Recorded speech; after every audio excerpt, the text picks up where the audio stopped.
A meeting between Colombia's National Strike Committee and President Iván Duque this Monday, after 13 days of nationwide demonstrations and violent repression by state security forces.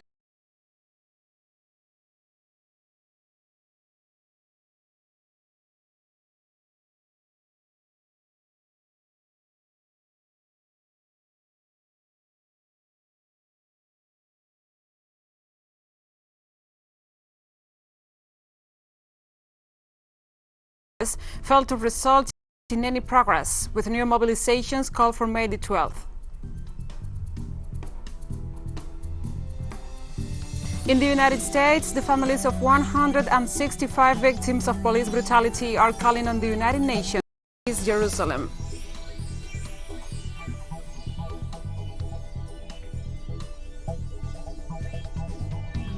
From the headquarters of teleSUR English in Havana, Cuba, this is From the South. I'm Gladys Quesada. Colombia's National Strike Committee met with President Iván Duque for talks this Monday after 13 days of nationwide demonstrations and violent repression by state security forces. According to Strike Committee representatives, the meeting failed to result in any progress as the government has refused to negotiate on the key demands presented, including that it withdraw its neoliberal package of bills, which sparked the widespread protests due to their damaging consequences for a population already suffering an economic crisis.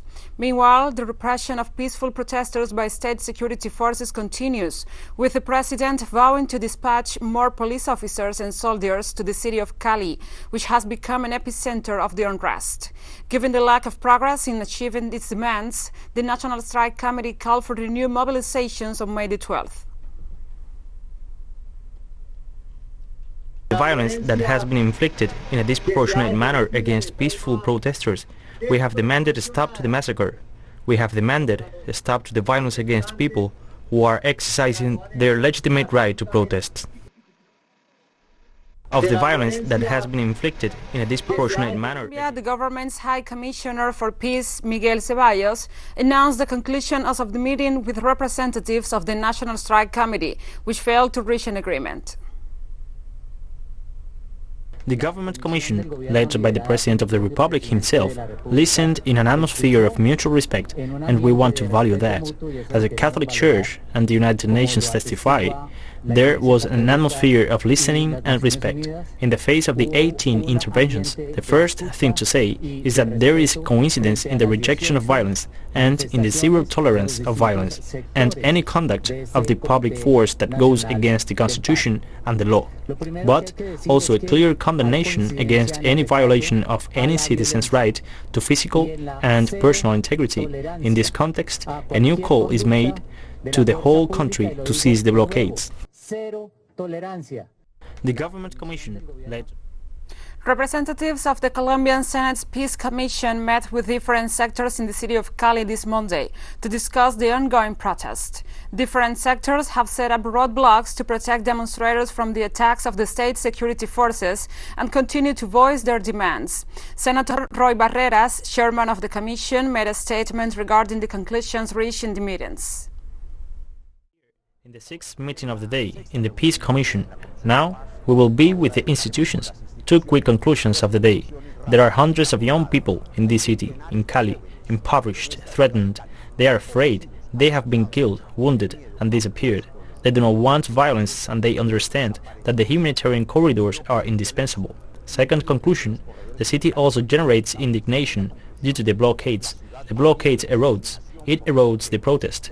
Probably the most intelligent thing to do is to establish those humanitarian corridors now, and that there is a strong voice for the popular demands, a strong voice to denounce the abuses against the young people, whose future has been stolen and whose lives are being stolen, but also a sensible voice that determines that the city cannot continue under siege, because then the public opinion will continue to be against the protest.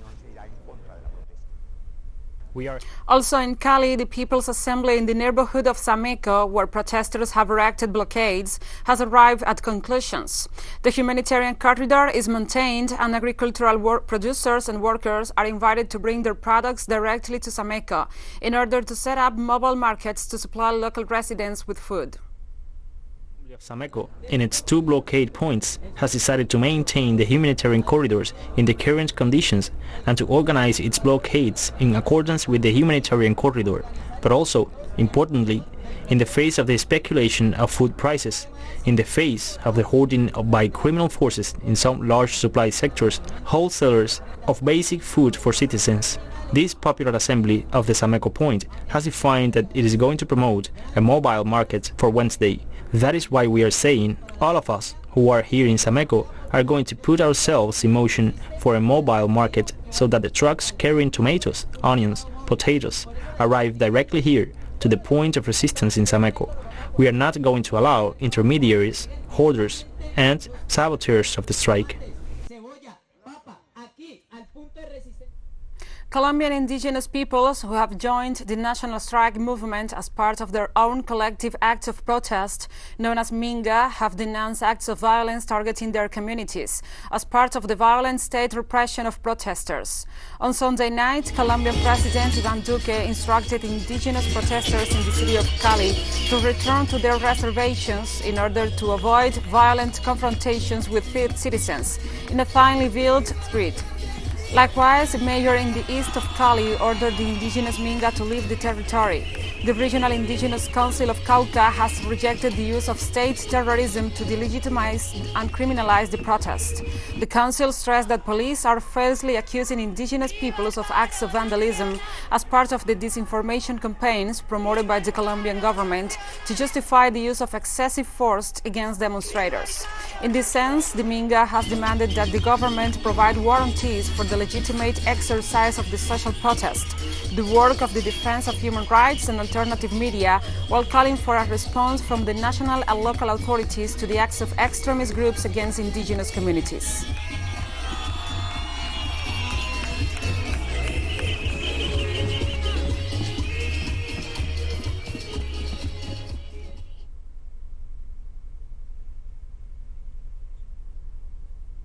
In Colombia, 47 people have been killed during the nationwide protests against the neoliberal economic reforms imposed by the government of Ivan Duque and the ongoing and escalating violence in the country. 39 of the deaths have been confirmed as due to police brutality. According to the Colombian NGO Temblores, which monitors police violence in the country, and the Institute for Peace and Development, state security forces have detained over 900 people since the protest broke out and committed acts of sexual abuse against 12 women. As of Monday, 278 violent police attacks have been reported and 28 people have suffered eye injuries due to police deliberately shooting at demonstrators' faces. Between April 28th and May 7th, over 500 protesters were reported as missing. 35 of the 47 people killed so far were from the city of Cali, which has been the epicenter of the anti-government protests since April 28th.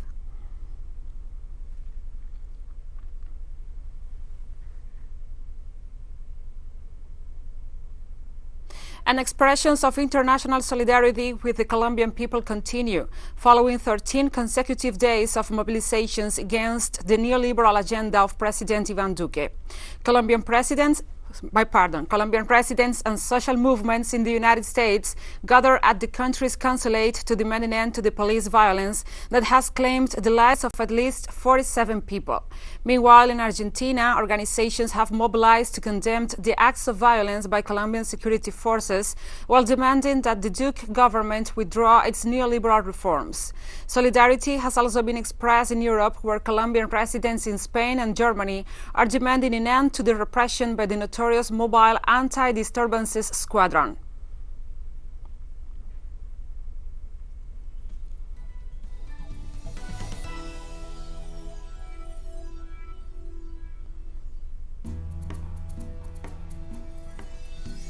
And we'll be right back after this very short break, so don't go away.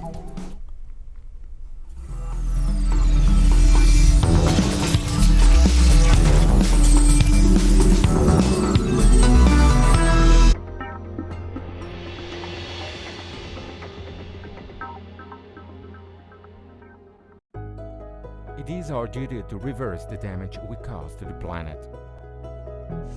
Let's recover our natural ecosystems with actions in defense of the environment. Let's keep fighting for a greener world.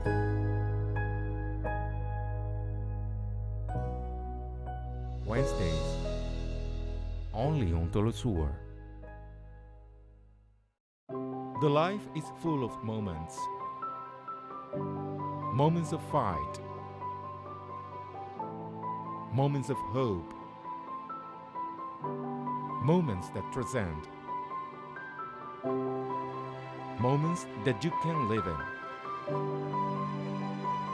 teleSUR documentaries.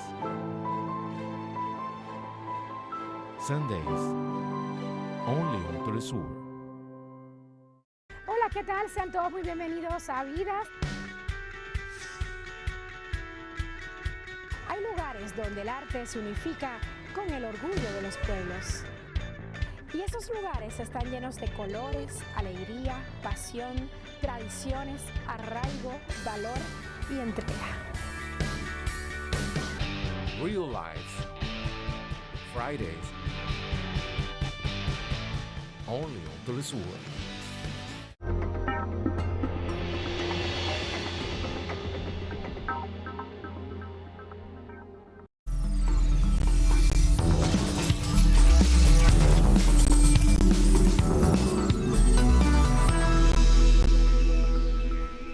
Welcome back to From the South.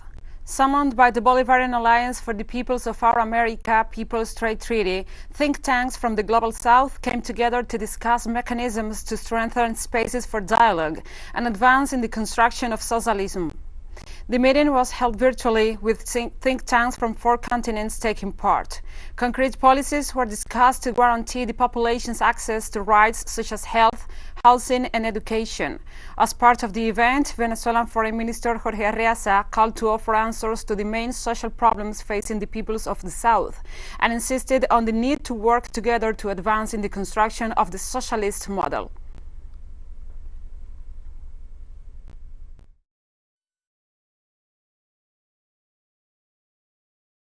We have to network and achieve not only great reflections and analysis, comrades. I would say that this center, which is being summoned by a mechanism of integration for life, an alliance for life, such as ALBA, has to propose paths. It has to propose routes, joint courses of action to advance in utopia. The Venezuelan Foreign Minister also proposed the creation of a research center devoted to studying the needs of the peoples of the world. Let's create a research network with clear research lines, with proposals, and I would say documents for the decision. That's how concrete documents should be, that we will submit to a president of a country, if not to a government. We can raise it with the groups that are organizing for social protests in the sister nations, or the groups that have the possibility of reaching political power, to ensure that people reach political power. The Foreign Minister also commented on the widespread protests in Colombia, which in his opinion are based on the social inequality in the country caused by the capitalist system. Yesterday, there was an episode worthy of the class struggle. This organization called Indigenous Minga, that for years has been touring Colombia, demanding social justice, wanted to enter the University of Valle del Cauca in Cali, and was confronted in this case not by the police or the military, but by the bodyguards and the rich with their huge vehicles, their big branded vans, to prevent the indigenous peoples from accessing the city of Cali.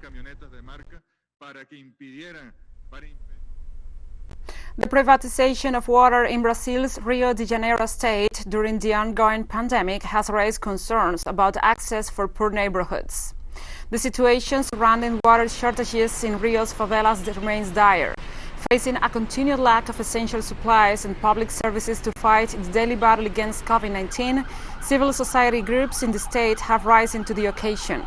Meanwhile, the Brazilian government has focused its energy on a controversial 35-year plan to contract out the operations of the state water utility company in partnership with Brazil's National Development Bank. Rio de Janeiro state announced it was privatizing its water and sewage utility at the end of the last month after years of broken promises to improve sewage treatment and clean up the state's polluted Guanabara Bay. It's Brazil's biggest ever privatization in the sewage sector.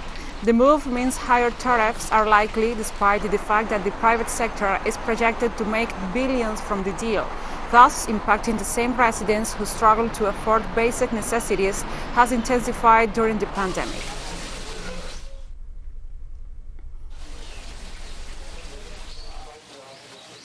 Now, I do not think it can get any worse. What we think will happen is that sometime in the future, within 10 years, the water will just burn. We have reservoirs that have been turned into garbage dumps, bays and lagoons transformed into latrines. It is a result of decades of impunity. Everybody here needs water for their children. Every other day, some people get water, but here are homes that do not receive it for a week. For now, I do not think it can get any worse. What we think will happen. The organization's decision to approve China's Sinopharm COVID-19 vaccine will facilitate access to jabs among struggling African nations that have fallen victim to vaccine nationalism by rich countries. On May the 7th, the WHO granted emergency use authorization to the Chinese vaccine, making it the sixth vaccine to receive validation for its safety, efficacy and quality. The UN Health Agency had previously only approved the vaccines made by Pfizer, AstraZeneca, Johnson & Johnson and Moderna. The approval allows the Sinopharm vaccine to be included in the COVAX program, which aims to deliver doses to low and middle-income countries. A decision is expected in the coming days on another Chinese vaccine developed by Sinovac, while Russia's Sputnik V vaccine is also under assessment.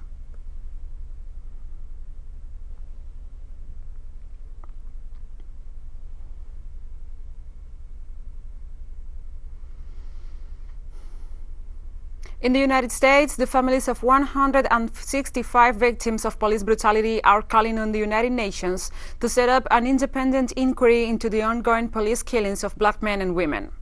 In a letter sent on Monday to the UN High Commissioner for Human Rights, Michelle Bachelet, the families called for an independent inquiry into the killings and violent law enforcement responses to protests in the U.S. Among the families who have joined the call are relatives of victims of some of the most notorious police killings in recent memory. They include the families of George Floyd, Michael Brown, the 18-year-old killed in 2014 by a white police officer in Ferguson, Missouri, which sparked the growing Black Lives Matter movement, and Dante Wright, who was shot in a routine traffic stop in Brooklyn Center, Minnesota last month. With the support of more than 250 civil society groups from around the world, including the American Civil Liberties Union, the families are hoping to engage the UN in efforts to rein in police violence against African American communities.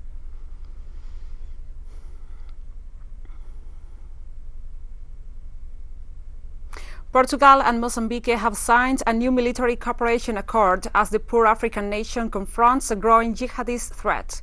The agreement includes the beefing up of military training, notably of Mozambique's special forces. We had the opportunity to sign the framework agreement for cooperation between Mozambique and Portugal in the area of defense for the next 5 years, 2021-2026. If we look at the current situation in the country, it is a fact that our country is being attacked by foreign forces. This terrorism has already killed many people. To date, we have counted more than 2,000 deaths between civilians and military. Today, we had the opportunity. And we have more stories coming up after a final short break, so stay with us.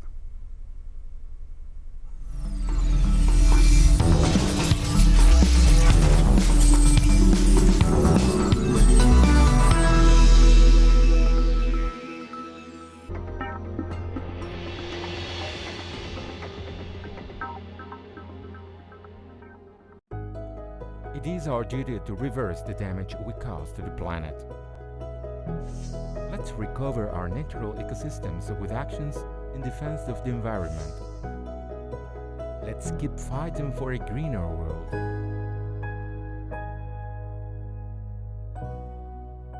Wednesdays, only on teleSUR. Hola, ¿qué tal? Sean todos muy bienvenidos a Vidas. Hay lugares donde el arte se unifica con el orgullo de los pueblos. Y esos lugares están llenos de colores, alegría, pasión, tradiciones, arraigo, valor y entrega. Real life, Fridays, only on teleSUR.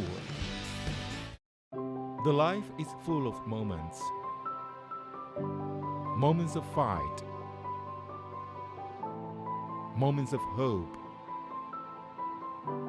Moments that transcend. Moments that you can live in. teleSUR documentaries. Sundays, only on teleSUR.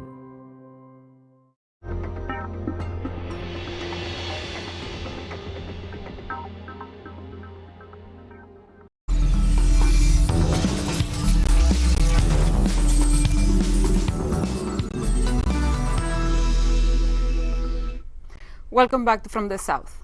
Israel continues to conduct airstrikes on Gaza with reports of at least 21 people killed, among them 9 children and another 75 wounded in over 10 hours of constant bombardment. Palestinian President Mahmoud Abbas ordered the cancellation of all celebrations marking the end of Ramadan Eid al-Fitr holiday as a result of the recent developments in Israeli-occupied East Jerusalem and Gaza, and flags to be flown at half-mast in mourning for the dead in the Israeli strikes in Gaza.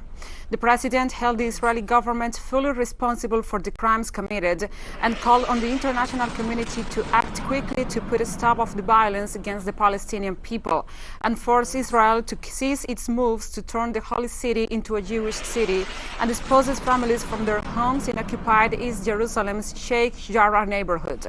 According to the Palestinian Red Crescent, more than 300 Palestinians were injured this Monday, including 258 people who require hospitalization in a day of Israeli attacks on worshippers at the Al-Aqsa Mosque in Jerusalem's Old City.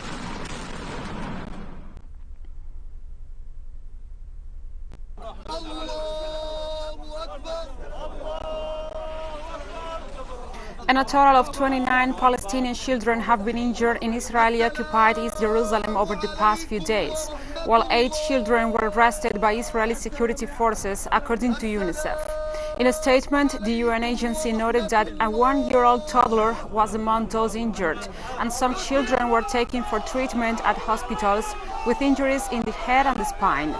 They also stressed that UNICEF received reports that ambulances were restricted from arriving on location to assist and evacuate the injured, and that on-site clinic was reportedly hit and searched. The statement called for all children to be protected from violence and for families' rights to access all places of worship to be preserved.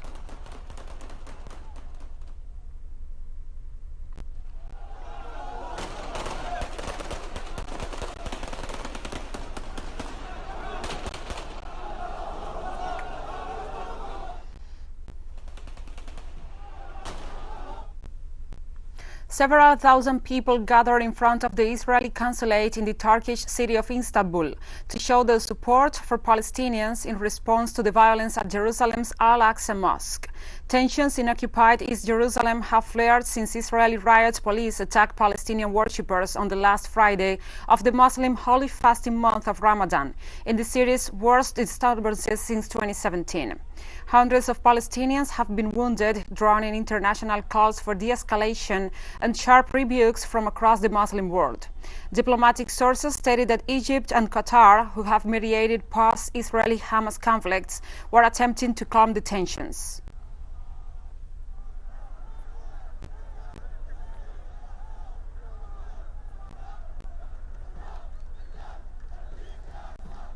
In Morocco, protesters gathered in the city of Casablanca to show their support for Palestinians under attack by the occupying Israeli regime's security forces at Jerusalem's Al-Aqsa Mosque compound and to denounce the Israeli aggression, including the launching of deadly airstrikes on Gaza this Monday.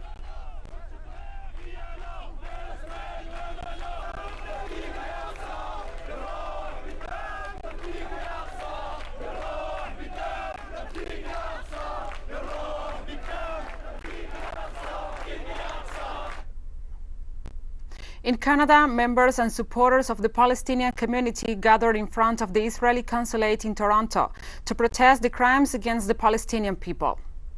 Now the occupation country of Israel, they are using their forces and their settlers to kick the Palestinians out of their houses to nowhere, to the streets. So why the world is silent about this? Every single day there is a lot of Palestinians killed by Israeli forces under the name of security of Israel. What is security of Israel? Nothing happening against Israel, except we don't want it to be there because it's our homeland. So we ask the government of Canada to stop support the Israeli army, to stop support the cleansing happening in Palestine. Right now, And we have come to the end of this news brief, but we finish with a song entitled Resistance by Colombian group Tonara, as anti-government protesters continue to suffer violent repression by state security forces. Remember, you can find these and many other stories on our website and social media pages. For teleSUR English, I'm Gladys Quesada. Thank you for watching.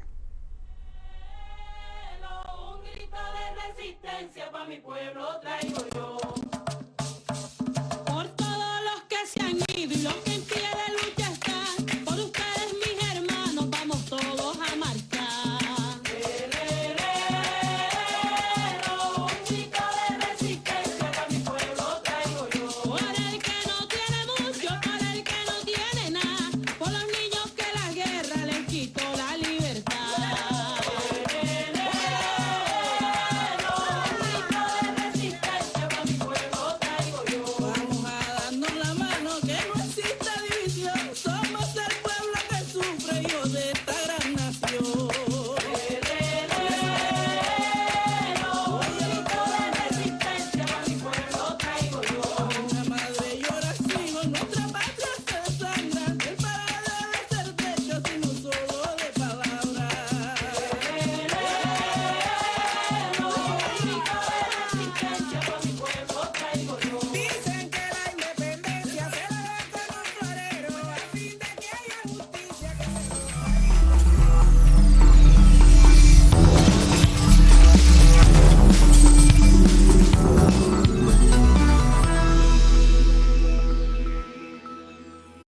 The life is full of moments. Moments of fight.